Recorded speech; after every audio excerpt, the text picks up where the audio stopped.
విద్యుదాఘాతానికి గురై కొన్ని, అనారోగ్యంతో మరికొన్ని, ఆహారం దొరక్క ఇంకొన్ని, ఇలా కారణం ఏదైనా పార్వతీపురం మన్యం జిల్లాలో ఏనుగుల మృత్యుఘోష కొనసాగుతోంది. ఏళ్లు గడుస్తున్నా ఏనుగుల సంరక్షణ కేంద్రం ప్రతిపాదనలు ఆచరణలోకి రాకపోవడంపై జంతు ప్రేమికులు ఆందోళన వ్యక్తం చేస్తున్నారు. జనావాసాల్లోకి గజరాజుల సంచారంతో ఏటా భారీగా ఆస్తి, ప్రాణ నష్టాలు సంభవిస్తున్నా అటవీశాఖలో స్పందన కనిపించడం లేదని ఆరోపిస్తున్నారు.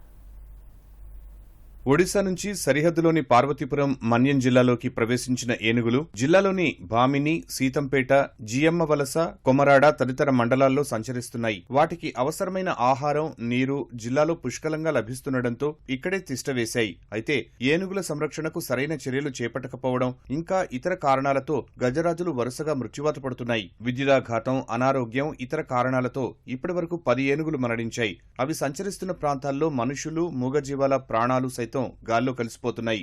ఏటా రైతులు భారీగా పంట నష్టపోతున్నారు. 2019 నుంచి 2023 ఫిబ్రవరి వరకు ఏనుగుల దాడిలో జిల్లాలో 11 మంది మనుషులు ప్రాణాలు కోల్పోయారు.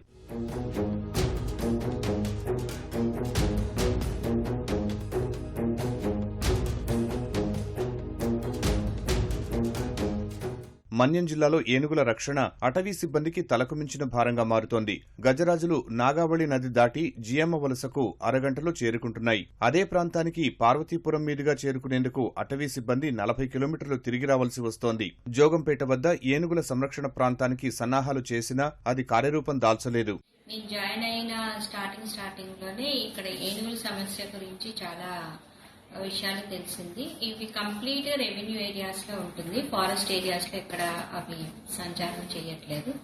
సో వాటికి ఏం చేయాలనేది పరిష్కారం గురించి మేము ఎలిఫెంట్ క్యాంప్ కి ప్రపోజల్ పెట్టాం. ఆ ఎలిఫెంట్ క్యాంప్ అనేది ఏంటంటే అది కుంకీస్ అంటే ట్రైన్డ్ ఎలిఫెంట్స్ తీసుకొస్తాము. వాటిని ఇక్కడ మనం క్యాంప్ లో పెట్టి వాటిని మనం చూసుకుంటాం, కేర్ తీసుకొని ఎప్పుడైనా ఎక్కడైనా ఏదైనా సమస్య ఇమీడియట్ గా విలేజెస్ కి ఇమీడియట్ గా వెళ్ళిపోతున్నాయి, మన ఎలిఫెంట్ ట్రాకర్స్ గనక ఆ ఎలిఫెంట్స్ కంట్రోల్ చేయలేని పరిస్థితిలో ఉంటే ఈ కుంకీస్ తోటి మనం వాటిని కంట్రోల్ చేసి ఎలిఫెంట్ క్యాంప్ తీసుకొచ్చి ఒక 3-4 డేస్ ట్రీట్మెంట్ ఇచ్చి మళ్ళీ వైల్డ్ లో వదిలేయడం అనికి అలాగా మేము ప్రణాళిక తయారు చేసాము. దానికి మేము గుచ్చిమి RF ని ఐడెంటిఫై చేసాము. ప్రపోజల్స్ కూడా మేము అలాగే సబ్మిట్ చేసాము.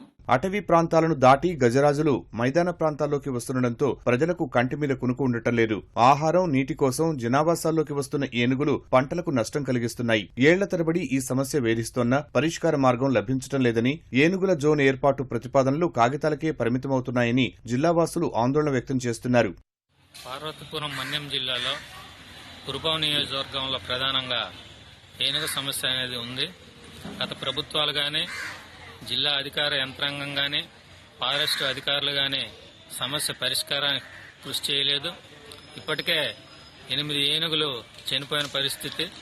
అలాగే ఏనుగుల వల్ల అటు ప్రజలకు గానీ పంటలకు కూడా నష్టం జరుగుతుంది. ఈ రెండింటినీ సమతుల్యం చేసుకుని సమస్య పరిష్కారం చేయడానికి గత ప్రభుత్వాలు గానీ, అధికారులు గానీ ఎటువంటి చర్యలు తీసుకోలేదు. ఇప్పటికైనా సరే వన్యప్రాణులను కాపాడాలనేది ఏదైతే చట్టం ఉందో దానికి అనుగుణంగా ఏనుగుల ప్రాణాలని రక్షించాలి. వాటిని సురక్షిత ప్రాంతాలకి, వాళ్ళు బ్రతకడానికి అనుకూలంగా ఉన్న ప్రాంతానికి తరలించాలి. అదే సందర్భంలో ప్రజలకు గానీ, గిరిజనులకు గానీ, గిరిజన ప్రాంతంలో ఉన్నటువంటి పంటకు గానీ ఎటువంటి నష్టం జరగకుండా చూడాలి. ప్రభుత్వం ఒక దృష్టి పెట్టేటట్లయితే వాటికి అనుకూలంగా ఒరిస్సా గాని ఇతర రాష్ట్రాల నుండి వస్తే వాళ్ళకి అప్పచెప్పడం గాని, లేదు అంటే మనలో ఇక్కడ ఒక చిన్న జీవులాగా పెట్టి వాటిని సంరక్షించడం కానీ చేస్తే బాగుంటుంది.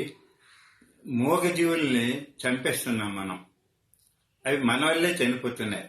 దీనికి ప్రభుత్వం ఆలోచన చేసి అవి చనిపోకుండా సంరక్షణ చేసేటట్లుగా చేస్తే బాగుండు.